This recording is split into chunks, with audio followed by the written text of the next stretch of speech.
mu mujyi wa Kigali mu karere ka Nyarugenge azwi nka Nyabugogo ku Nkundamahoro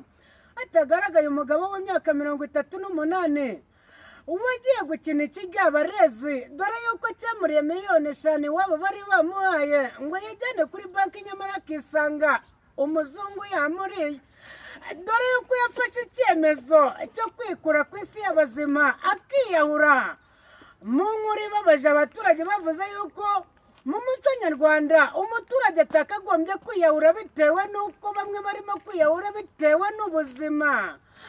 ubwo twasangaga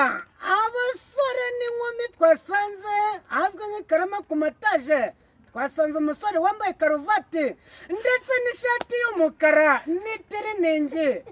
urire yo kwarika uvuga yuko yerutse kwiga nyamara akisanga iwabo barabuze amafaranga amujyana gusubira kwiga nyamara agahitamo kwambara karuvati